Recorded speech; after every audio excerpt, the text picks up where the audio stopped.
তামুলপুৰৰ হস্তিনাপুৰত অনুষ্ঠিত হৈছে হিন্দু জাগৰণ মহাসভাৰ 15 সংখ্যক শ্ৰী মদভাগৱত সপ্তাহ জ্ঞানযজ্ঞ আৰু শ্ৰী শ্ৰী বিষ্ণু মহাযজ্ঞ।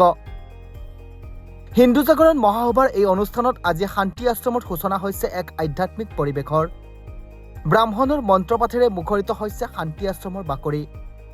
শ্ৰীমদভাগৱত সপ্তাহ জ্ঞানযজ্ঞ আৰু বিষ্ণু মহাযজ্ঞৰ দ্বিতীয় দিনৰ কাৰ্যসূচী হিচাপে উলিওৱা হয় এক বাৰেবৰণীয়া ধৰ্মীয় শোভাযাত্ৰা। পতঞ্জলি নৰ্থ ইষ্ট কুমাৰিকাটা শ্ৰাদ্ধি স্বৰূপায়ে মুকলি কৰা বাৰেবৰণীয়া ধৰ্মীয় শোভাযাত্ৰাত অংশ লৈছে সহস্ৰাধিক লোকে। তাৰ পিছতেই হিন্দু মহাসভাৰ বিশাল ধৰ্মীয় আলোচনা সভা অনুষ্ঠিত হয়।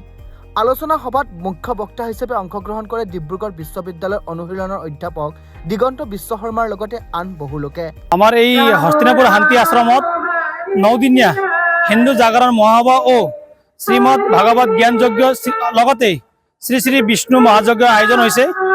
আজি 18 জানুৱাৰীৰ পৰা 26 জানুৱাৰীলৈকে 9 দিনীয়া কাৰ্যসূচীৰে আমাৰ এই অনুষ্ঠান চলিব।